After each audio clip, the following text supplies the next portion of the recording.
Olá, tudo bem com vocês? Vamos dar então continuidade ao nosso mini curso de sexualidade, agora na nossa aula número 3. E na nossa aula de hoje nós vamos falar sobre as disfunções sexuais. Então, lembrando que na primeira aula nós falamos sobre os conceitos de sexualidade, na segunda aula nós falamos sobre o ciclo de resposta sexual. E relacionado ao ciclo de resposta sexual, qualquer alteração, perturbação, desconforto ou dor que impossibilite que esse ciclo de resposta sexual ele ocorra de forma satisfatória, nós vamos ter então uma disfunção sexual. Quais são então as disfunções sexuais femininas? As disfunções sexuais, num primeiro momento aqui, quero deixar bem claro que elas vão ocorrer quando os sintomas, quando as queixas estão de forma persistente e recorrente e que tenha, né, uma duração aí superior a 6 meses. É o que traz a Associação Psiquiátrica Americana, o DSM-5, que foi publicado em 2013, aqui no Brasil, publicada a versão, né, na língua portuguesa em 2014. Então, qualquer alteração, perturbação, desconforto ou dor que seja persistente, recorrente, superior a 6 meses, pode ser então que essa mulher tenha desenvolvido uma disfunção sexual. E essa disfunção, ela vai ser classificada de acordo com a fase do ciclo de resposta sexual.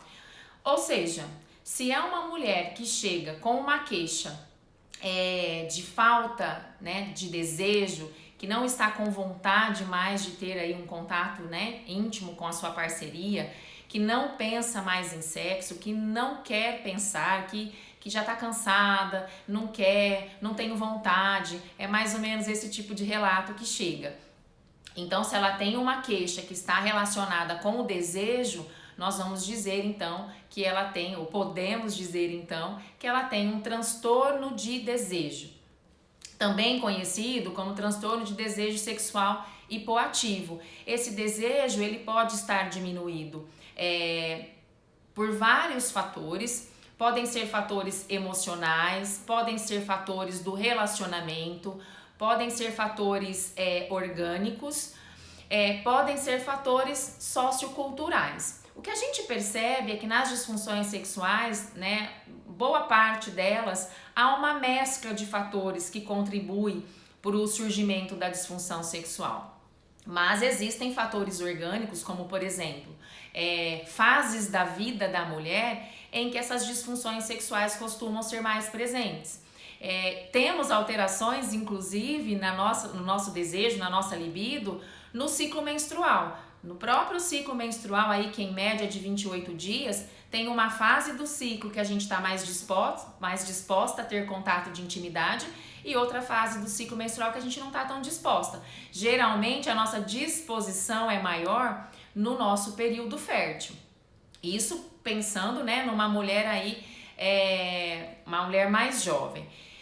Quando a gente engravida, né, quando a gente tem lá, a gente está na gestação, a gente também passa por uma oscilação hormonal que acaba repercutindo, ou que também pode repercutir, né, na nossa função sexual, e algumas gestantes acabam desenvolvendo uma disfunção relacionada ao desejo. O pós-parto aonde as disfunções sexuais elas são mais incidentes por conta de vários fatores. Então também é uma fase da vida da mulher que a gente precisa ter atenção. E a menopausa, porque na menopausa nós mulheres deixamos de produzir os hormônios sexuais.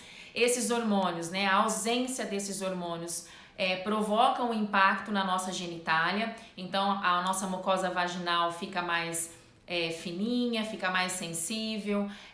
A gente costuma ter ali como uma queixa bem recorrente um ressecamento vaginal, então uma diminuição significativa dessa lubrificação. Então é uma outra fase da vida da mulher que a gente precisa ter atenção. Então são fases em que esse desejo sexual ele pode oscilar bastante. Então se a mulher chega com essa queixa de que não tem vontade, a gente pode então pensar num transtorno de desejo. A outra disfunção sexual é o transtorno de excitação. É quando essa mulher tem dificuldade para lubrificar. Então, ou ela tem uma lubrificação vaginal insuficiente, ou que diminuiu ao longo do tempo, ou ela tem uma lubrificação vaginal ausente. Então, mais uma vez, eu quero lembrar que essa lubrificação, ela não ocorre da mesma forma ao longo da nossa vida. No ciclo menstrual, essa lubrificação ela já ocorre de forma diferente. A gente costuma lubrificar mais também no período fértil do que no outro período do ciclo menstrual. Se a gente está lá na menopausa, sem a ação dos hormônios sexuais, essa lubrificação também pode ficar comprometida.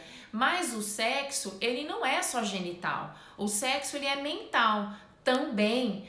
Então, algumas alterações que acabam ocorrendo no nosso corpo, nós conseguimos contornar hoje, né, com alguns medicamentos, com o uso de géis lubrificantes, para que essa excitação, né, para que essa lubrificação, ela possa ser melhorada. Mas se uma mulher, então, se queixa de que a vagina não está molhada, não está mais ficando molhada, que a vagina está seca, que está ressecada, pode ser que essa mulher tenha, então, desenvolvido um transtorno de excitação. Se a mulher chega com a queixa de que tem dificuldade em obter orgasmo, ou não está conseguindo ter orgasmo, ou nunca teve um orgasmo, essa mulher pode estar sofrendo de uma disfunção orgásmica. E aí tem toda uma série aí de orientações que a gente vai precisar fazer para, de fato, né, chegar a essa conclusão de que ela tem esse tipo de disfunção sexual. Mas a queixa principal é aquela mulher que diz que não consegue ter orgasmo com a sua parceria. Aqui eu quero fazer um adendo, né? É muito comum a mulher chegar com esse tipo de queixa e dizer que ela tem orgasmo sim. Quando ela tá sozinha, quando ela se autoerotiza, né? Quando ela se automanipula, ela tem orgasmo.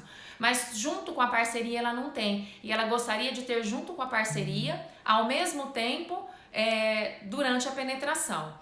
E aí a gente precisa entender um pouco melhor a história de vida sexual dessa mulher, por que ela tem esse orgasmo, essa meta, né, tão elevada.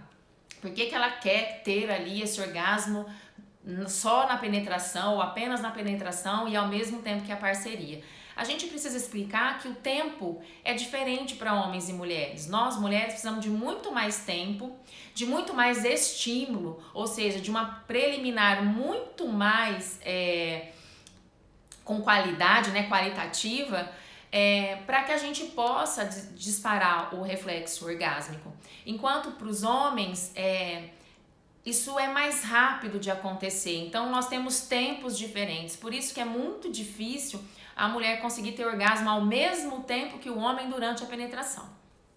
Então quando uma mulher chega, né, aqui no meu espaço falando que quer ter orgasmo junto com o parceiro na penetração ao mesmo tempo, eu digo para ela que primeiro ela vai precisar reforçar a conexão com a sua parceria, porque para que a gente, né, para que ela consiga ter ao mesmo tempo, a sintonia entre o casal tem que ser muito grande, o conhecimento que o casal tem do corpo um do outro, de onde um e outro gosta de ser tocado, tem que ser muito grande. Então o diálogo entre esse casal, a comunicação entre esse casal precisa ser uma boa comunicação, para que o homem possa esperar, né, essa mulher a chegar lá, ou então, né, a parceira.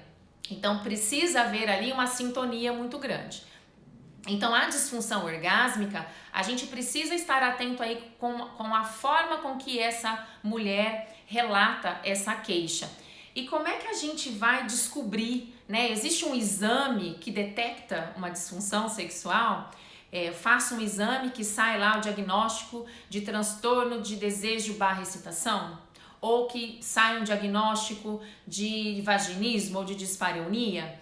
Não é assim que funciona o diagnóstico das disfunções sexuais. O diagnóstico das disfunções sexuais é um diagnóstico clínico, baseado em investigação, ou seja, baseado numa boa anamnese, numa boa investigação da vida sexual dessa mulher. Então é um diagnóstico que está pautado na história. Por isso é importante uma escuta bastante atenta, uma escuta acolhedora e uma escuta sem julgamentos. Eu gosto muito de dizer para as mulheres que eu atendo que entre quatro paredes quase tudo, né, pode. Por que eu digo quase tudo pode? Porque não pode acontecer nada que ela não queira, não pode acontecer nada que seja desconfortável para ela ou que ela sinta dor. Então, pode quase tudo entre quatro paredes, desde que isso não provoque nem desconforto físico, nem desconforto emocional. Porque se acontecer dor ou desconforto durante a atividade sexual, nós podemos ter aí uma outra disfunção sexual que é conhecida como transtorno de dor gênitopélvica / penetração. Essa é a nomenclatura vigente para os transtornos sexuais dolorosos, né? Conhecidos como vaginismo, dispareunia e vulvodínia. Por que essa nomenclatura ela mudou? Porque muitas vezes era impossível realizar um exame ginecológico para determinar qual era o tipo, né, de disfunção sexual dolorosa. Muitas vezes nem, né, nós da fisioterapia conseguimos chegar perto da região pélvica. Então, por haver muitas vezes essa impossibilidade de fazer um exame pélvico íntimo, o DSM-5 achou melhor juntar todas essas condições, né, o vaginismo, a dispareunia, a vulvodínia, como sendo um transtorno de dor gênitopélvica / penetração. Nós só vamos conseguir determinar, por exemplo, se há um espasmo da musculatura do assoalho pélvico, se há uma contração involuntária da musculatura do assoalho pélvico, que é um sinal clássico de vaginismo, quando a gente conseguir se aproximar dessa região pélvica. E essa aproximação, esse exame físico que consta de inspeção e palpação via vaginal, isso pode levar um tempo para acontecer, tanto pelos médicos quanto pela fisioterapia. Então há que se ter ali um pouco de paciência, jogo de cintura, gentileza, acolhimento, para que a gente possa chegar nesse momento e fazer uma inspeção e uma avaliação íntima. Então, quando uma mulher chega com queixa de dor e desconforto na relação sexual, podemos então pensar num transtorno de dor genitopélvica, e a gente só vai conseguir estabelecer se essa dor ela é uma dor que é mais favorável a uma dispareunia ou é uma dor que impede a penetração de qualquer objeto, inclusive o pênis, e aí a gente vai pensar nisso como uma possibilidade de um vaginismo. Mas a gente só vai conseguir fazer melhor essa distinção quando a gente conseguir fazer a avaliação física, quando a gente conseguir fazer uma inspeção vulvovaginal e quando a gente conseguir fazer o toque intravaginal, né, que faz parte do procedimento da avaliação da fisioterapia. O ginecologista também faz um toque vaginal, ele faz o exame ginecológico com seus objetivos, e a fisioterapia faz um exame, uma palpação intravaginal, com o objetivo de verificar como é que está essa musculatura do assoalho pélvico. Está tensa? Tem pontos de maior tensão? Esses pontos de maior tensão, eles são difusos ou eles aparecem mais em uma área, mais do lado direito, mais do lado esquerdo? E a nossa avaliação, ela vai precisar, né, constar de todos esses itens. Eu gosto muito de colocar na avaliação um relógio pélvico para determinar quais são os pontos, né, dentro ali do assoalho pélvico de maior tensão, porque aí são pontos que depois, né, no tratamento a gente vai dar uma atenção um pouco maior. Então nós falamos das disfunções sexuais femininas. Transtorno de desejo / excitação é um tipo de disfunção que está relacionada então lá com as fases iniciais do ciclo de resposta sexual, fase de desejo e fase de excitação. A outra disfunção sexual é a disfunção orgásmica, que é quando a mulher tem dificuldade para obter o orgasmo, quando ela não consegue obter o orgasmo. A outra disfunção sexual, são os transtornos de dor genitopélvica / penetração. E aí essa mulher então, ela tem um sexo doloroso, o sexo para ela é desconfortável.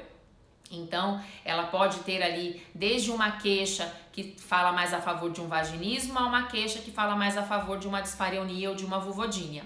E um outro tipo de disfunção sexual feminina é a aversão sexual. E o que a gente percebe é que na aversão sexual, são mulheres que de fato não conseguem nem mencionar a palavra sexo. E a gente também percebe que os componentes, os fatores que acabam levando a uma mulher desenvolver um transtorno, como o transtorno de aversão sexual, são fatores mais emocionais, geralmente com histórico traumático bastante evidente, histórias de abuso, de estupro. Então, é um tipo de disfunção sexual onde a abordagem do psicólogo, do psicanalista, vai ser extremamente importante. E aí, para a gente ir finalizando, então, esse nosso mini curso, quais seriam os tratamentos, das disfunções sexuais femininas?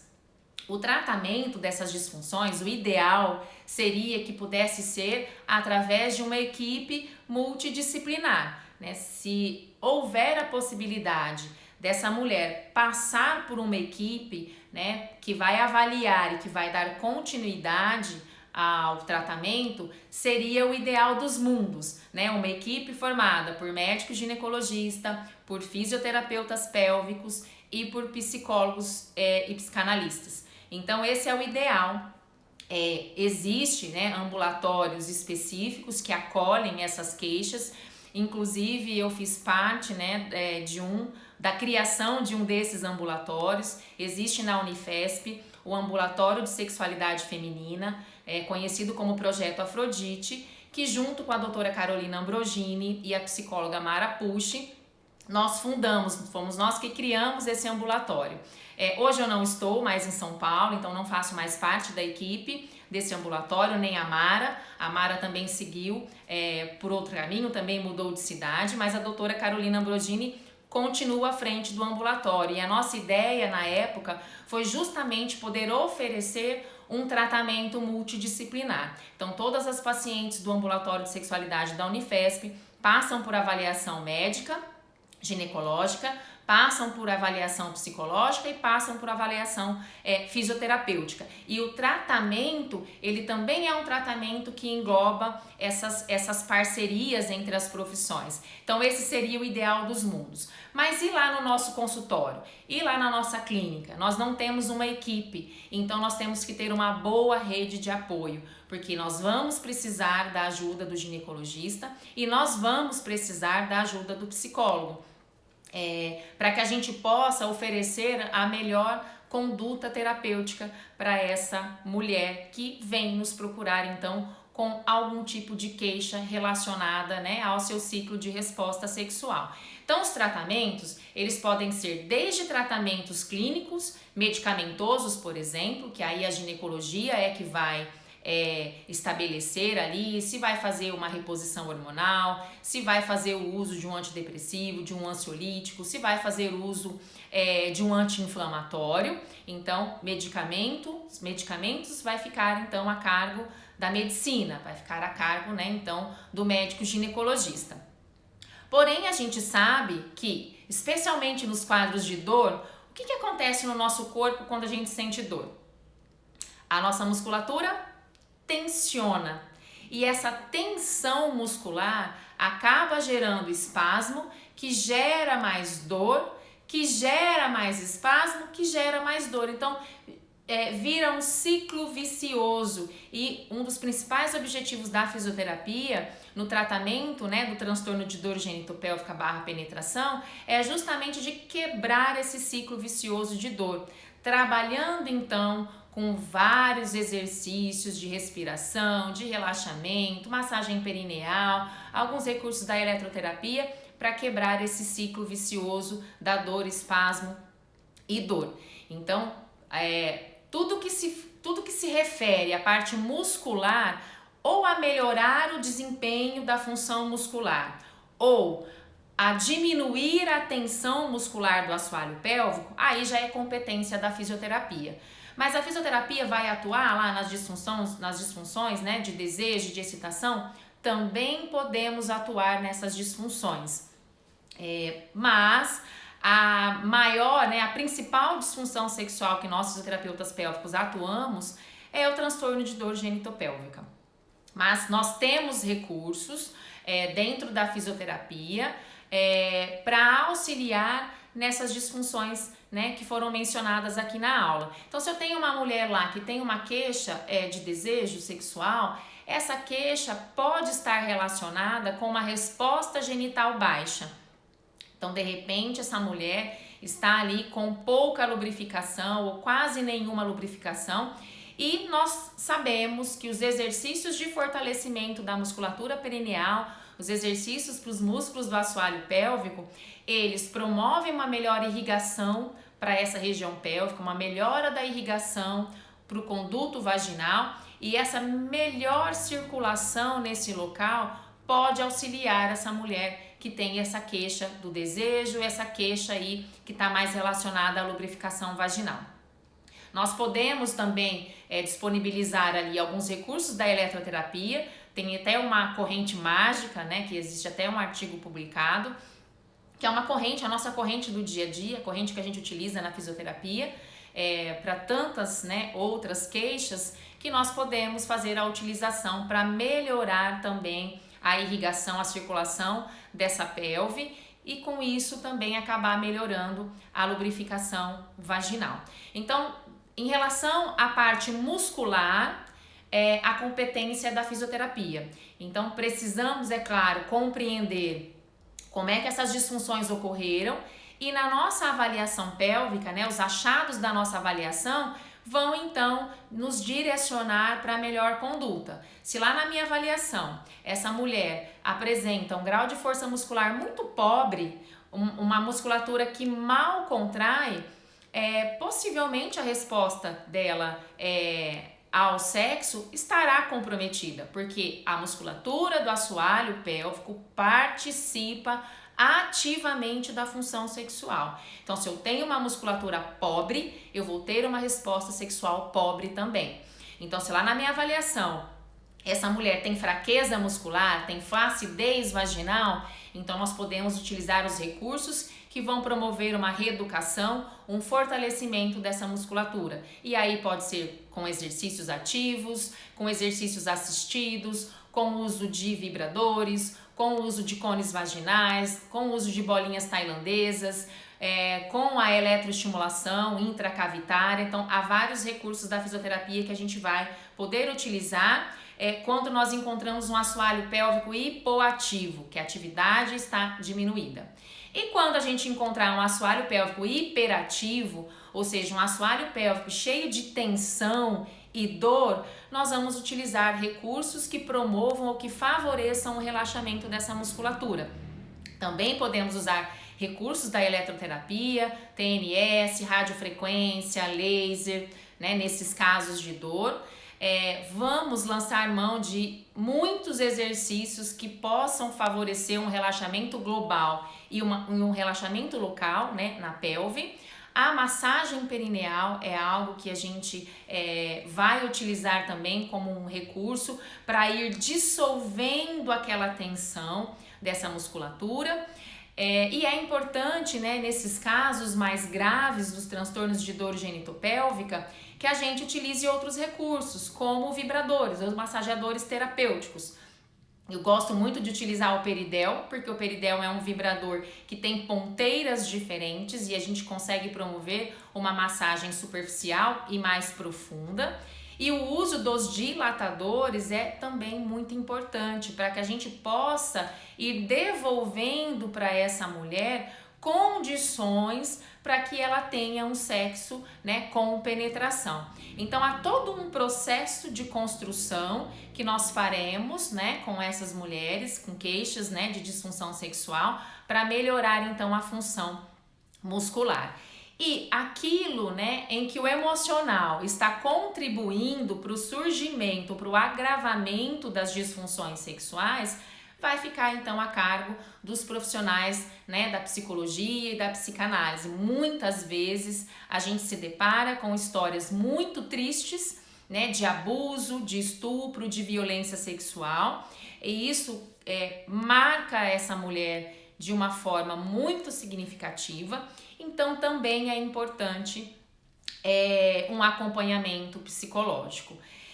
E também em relação a recursos, né? Então eu falei de medicamentos que a ginecologia que pode, né, o ginecologista indicar. Falei aí de algumas possibilidades de recursos da fisioterapia, em que a fisioterapia também vai ter uma atuação importante, com resultados muito promissores, muito positivos. Falamos da psicologia, né, da psicanálise, que também tem o seu papel importante no tratamento das disfunções sexuais. E existe uma terapia sexual, ou terapia comportamental sexual, que são exercícios específicos que nós podemos também lançar aí, né, como um recurso a mais para auxiliar então, especialmente esses casais, a voltarem a ter uma atividade sexual satisfatória, com boas lembranças, positivas. E a terapia sexual ela também é um recurso que pode entrar, né, no jogo aqui como uma forma de tratamento. A terapia sexual hoje ela é mais direcionada aos profissionais da psicologia e alguns profissionais da medicina que têm a formação, né, em sexualidade ou a formação em sexologia. E hoje houve aí uma ampliação, hoje existem enfermeiros, né, que trabalham mais com essa área da sexualidade, que indicam esses exercícios. Há fisioterapeutas também que buscaram formação para que pudessem também orientar ou melhorar, né, a sua conduta terapêutica, introduzindo então os conceitos da terapia sexual. A terapia sexual ela foi desenvolvida por Master Johnson e também adaptada, melhorada por Ellen Kaplan, e depois outros estudiosos também foram, né, adaptando e melhorando a técnica, mas são exercícios bastante simples, mas que precisam, né, de segurança e de conhecimento para que possam ser orientados, né, para os pacientes. Mas são exercícios que têm o objetivo maior de promover uma reconexão entre o casal, de melhorar a comunicação desse casal e substituir as memórias negativas do sexo por memórias positivas. Então são exercícios simples, mas de uma complexidade grande e que muito também auxilia, né, no tratamento das disfunções sexuais. Então era um pouquinho disso que eu queria falar para vocês, né? Um pouco sobre a sexualidade feminina, que ao longo da história foi muito reprimida e hoje nós ainda sofremos por não termos tido a oportunidade de vivenciar a nossa sexualidade de forma mais dinâmica, de forma mais livre.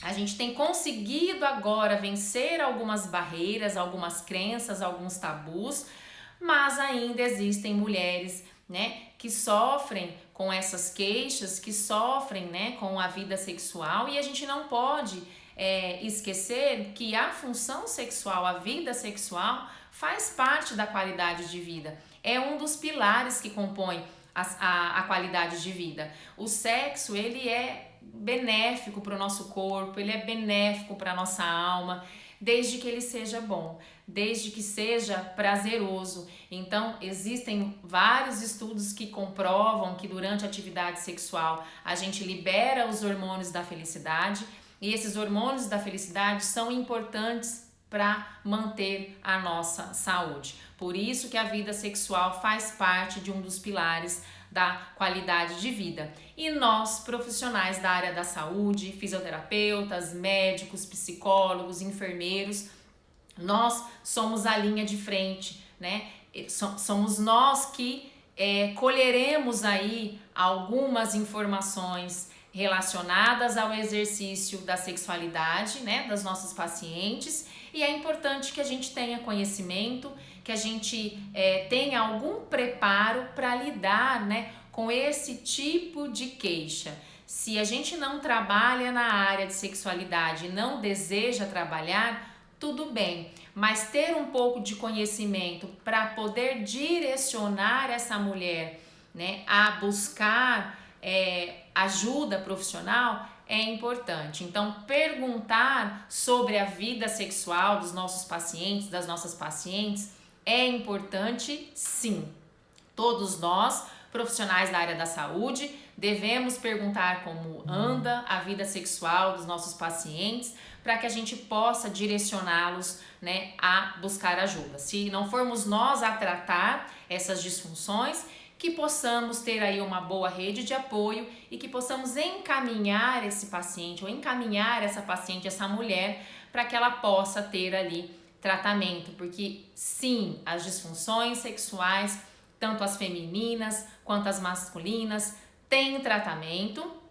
Hoje nós temos vários profissionais formados em sexualidade humana, em sexologia, que podem auxiliar, né, numa melhor qualidade de vida sexual para homens e mulheres.